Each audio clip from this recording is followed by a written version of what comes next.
오늘은 창세기 16장 말씀을 통해서 오늘 하나님의 말씀을 나누도록 하겠습니다. 우리가 어제 창세기 15장의 말씀을 통해서 아브라함과 하나님이 언약을 맺었습니다. 하나님은 쪼개진 짐승 사이로 지나가셨습니다. 여러분, 쪼개진 짐승 사이로 지나갔다는 말이 이제 무슨 말인지 아시겠죠? 쪼개진 짐승 사이로 들어갔다는 말이 어떤 의미겠습니까? 계약을 맺었다는 의미입니다. 언약을 맺었다는 의미죠. 하나님께서 아브라함과 약속을 하셨다는 의미입니다. 그리고 내가 이 약속을 지키지 않으면 하나님이 이 짐승처럼 쪼개지겠다라고 약속하셨던 약속이었습니다. 이는 하나님과 아브라함이 함께 약속한 것이 아니라 아브라함이 어떠함에도 상관없이 하나님 스스로 내가 이 약속을 반드시 지키시겠다라는 그런 약속이었습니다. 그 약속을 눈앞에서 받았던 아브라함, 얼마나 기대가 찼겠습니까? 정말 이제 하나님께서 나에게 후사를 주시려나 보다. 또한 그것을 사레한테 말했으니 또한 사레도 얼마나 많은 기대를 하고 있었겠습니까? 그런데 그 약속이 있었음에도 불구하고 아무런 소식이 없는 거예요. 시간이 지났습니다. 시간이 점점 지나가는데 임신에 대한 아무 소식이 없는 겁니다. 하나님께서는 분명히 약속하셨어요. 그래서 금방이라도 이루어질 줄 알았습니다. 그런데 아무 소식이 없습니다. 여러분, 기다림과 기대가 큰 만큼요, 실망과 낙심이 큰 법입니다. 여러분, 그 실망했었던 그 마음을 사레가 이렇게 얘기하는 거예요. 2절 말씀입니다. 읽겠습니다. 시작. 사레가 아브라함에게 이르되 여호와께서 내 출산을 허락하지 아니하셨으니 원하건대 내 여종에게 들어가라. 내가 혹 그로 말미암아 자녀를 얻을까 하노라 하매 아브라함이 사레의 말을 들으니라. 지금 사레가 기다려도 안 나오니까 실망과 낙심이 너무나 컸습니다.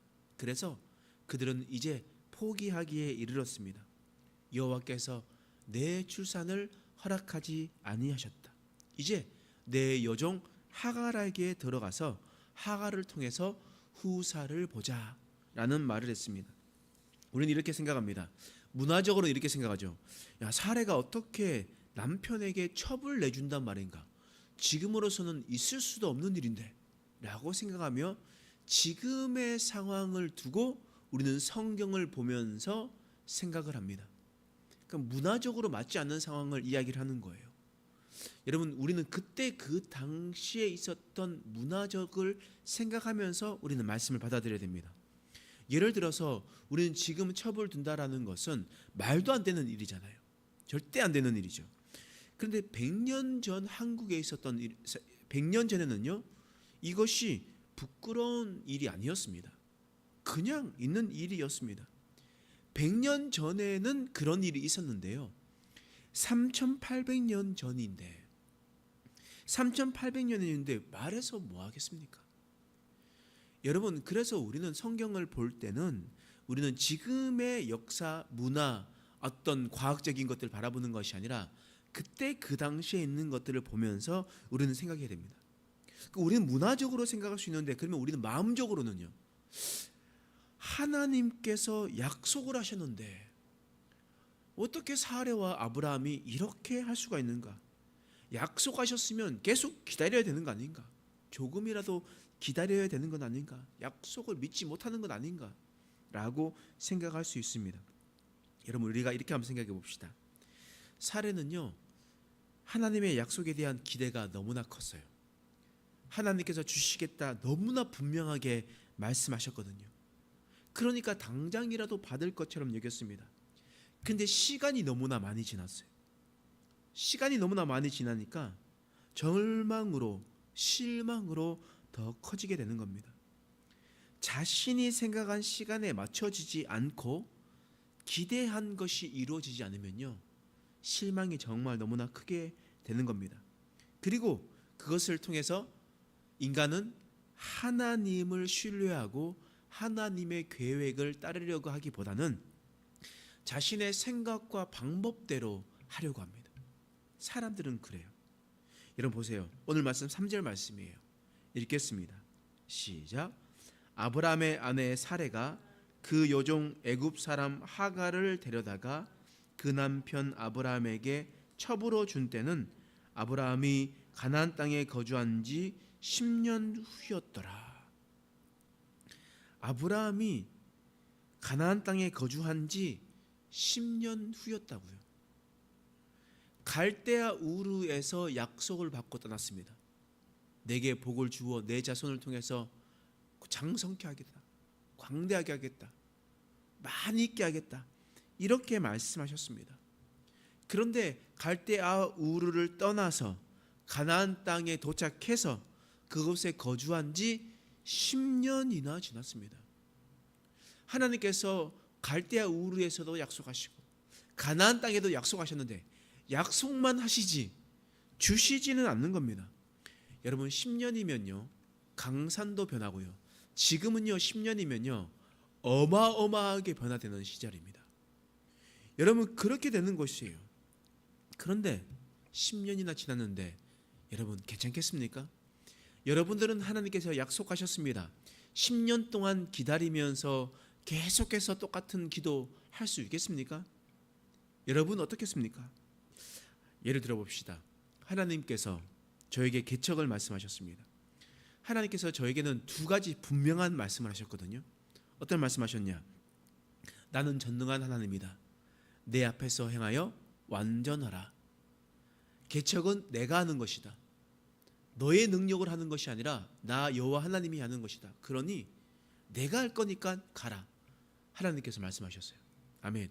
가겠습니다. 그리고 또 말씀하셨습니다. 흰옷 입은 자들이 몰려올 것이다 라고 얘기했습니다. 여러분 흰옷 입은 자들이 몰려올 것이다, 이 말을 들으면 한국의 문화로는 어떻게 생각합니까? 우리는 이렇게 생각하죠. 그렇지 않아요? 근데 우리가 요한계시록을 우리가 봤잖아요. 그럼 흰옷 입은 자들이 어떤 자들입니까? 순결한 자들, 예수 그리스도를 믿은 자들, 믿음으로 살아가는 사람들, 그런 사람들 아니겠습니까? 그런 사람들이 몰려온다라는 것을 하나님께서 분명하게 말씀하셨습니다. 그래서 아내와 상의하고 하나님께서 이렇게 말씀하셨다. 어떻게 하겠느냐? 그리고 그날 바로 개척하기로 결정하고 눈물로 같이 기도했습니다. 그리고 순식간에 하나님께서 인도하셔서 우리 행복한 교회에 2달 만에 오게 되었습니다. 2달 만에 하나님께서 몰아치듯이 저를, 또한 이 상황을 몰아치듯이 인도하셔서 이곳 가운데 인도하셨습니다. 저는 그래서 이곳에 온 것이 하나님의 뜻인 것을 확신합니다. 하나님께서 보내신 것을 확신해요. 그러면 하나님께서 하신다 그랬고 흰옷 입은 자들이 몰려온다 했으면 오면 어떤 일이 일어나야 돼요? 흰옷 입은 자들이 몰려와야죠. 오케이, 가겠습니다. 하나님께서 하시니 가겠습니다. 흰옷 입은 자들이 몰려오신다 했으니 몰려오게 하십시오 했잖아요. 근데 여러분들이 증인이잖아요. 6개월 동안 사람들이 몰려왔습니까? 안 왔습니까? 단 한 명도 오지도 않고 사람들이 등록하지도 않고 그렇잖아요. 여러분 그랬을 때 여러분들의 마음은 어떻습니까? 뭐 그러려니 할 수도 있겠죠. 근데요, 저는 하나님의 약속을 받고 하잖아요. 그리고 또 분명히 이런 말씀했잖아요. 그러니까 6개월쯤 되니까 제 목사가 믿음이 약해가지고 6개월쯤 되니까 약속이 약간 흔들리더라고요. 괜찮을까? 이거 이래서 괜찮을까? 라고 하면서 하나님 앞에 더 기도했습니다.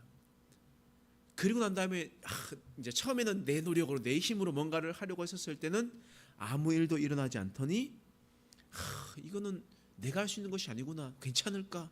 이렇게 생각했었을 때에 하나님께서 또 한 분 한 분 또한 우리 교회에 오게 하셨습니다. 그런데요, 믿음 없는 목사는 6개월이었습니다. 그때 아브라함과 사례는 10년이었어요. 10년이요. 여러분 10년 동안 약속한 것이 이루어지지 않았으면, 그리고 또 아브라함은 대단한 것이 뭐냐면 자기가 죽을 때까지 본 사람은 3사람이었거든요. 자신의 아들 이삭이 낳은 야곱과 그리고 가인, 딱 3명을 자신의 눈으로 보고 죽었습니다. 그리고 죄송합니다. 에서와 죄송합니다. 야곱입니다. 제가 실수했어요. 이런 거 잘 가르쳐 주셔야 됩니다. 제가 말을 좀 잘 헛나왔습니다. 이삭과 그리고 에서와 야곱이 낳습니다.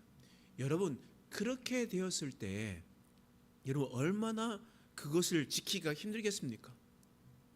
그런데 그 마음을 지켰던 아브라함 아니었습니까? 여러분, 이것을 보면서 우리는 생각해야 됩니다. 어떻게 아브라함이 이럴 수가 있지라고 생각하는 것이 아니라 우리는 아브라함보다도 못한 사람인 것을 먼저 깨달아야 됩니다. 이 사람을 비판하라기보다 내 삶의 모습은 어떠한가? 나는 정말 하나님의 약속을 신뢰하면서 그 약속을 지키며 살아가고 있는가를 생각해야 돼요.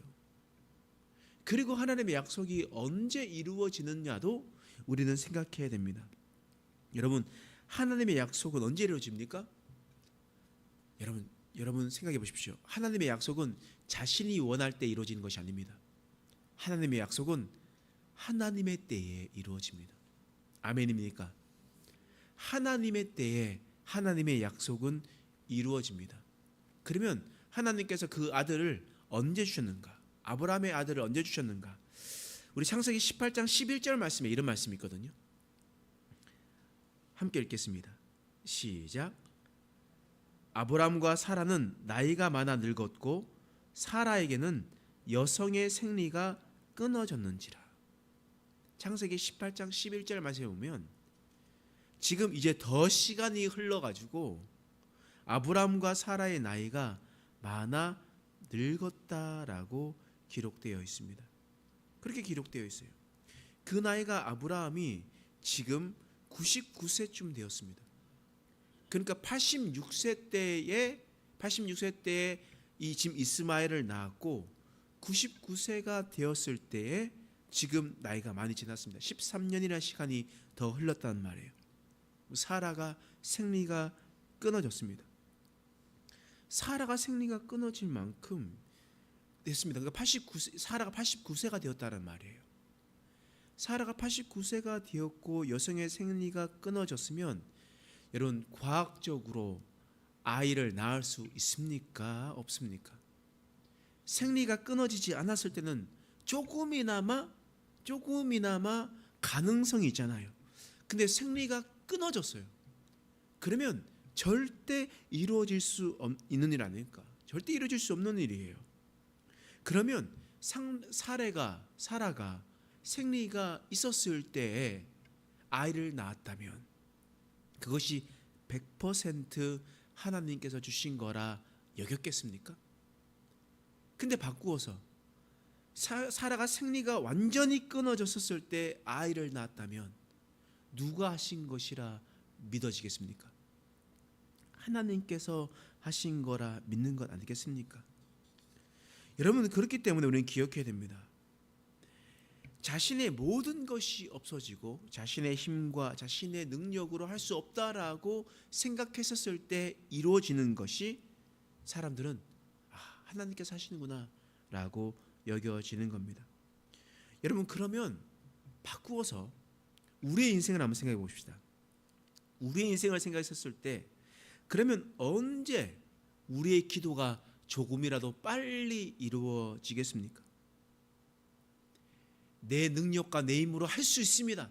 내가 다 할게요 라고 할 때 빨리 이루어지겠습니까? 그렇지 않습니다. 내 힘으로는 안 됩니다. 내 능력으로는 안 됩니다. 하나님, 저는 부족합니다. 이 모든 것을 하나님께서 하실 수 있습니다. 겸손하게 하나님 앞에 나아갈 때 하나님께서 일하시는 겁니다.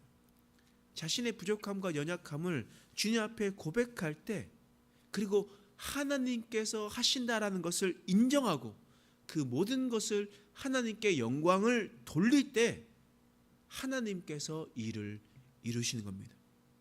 그때 주님께서 역사하시는 거예요.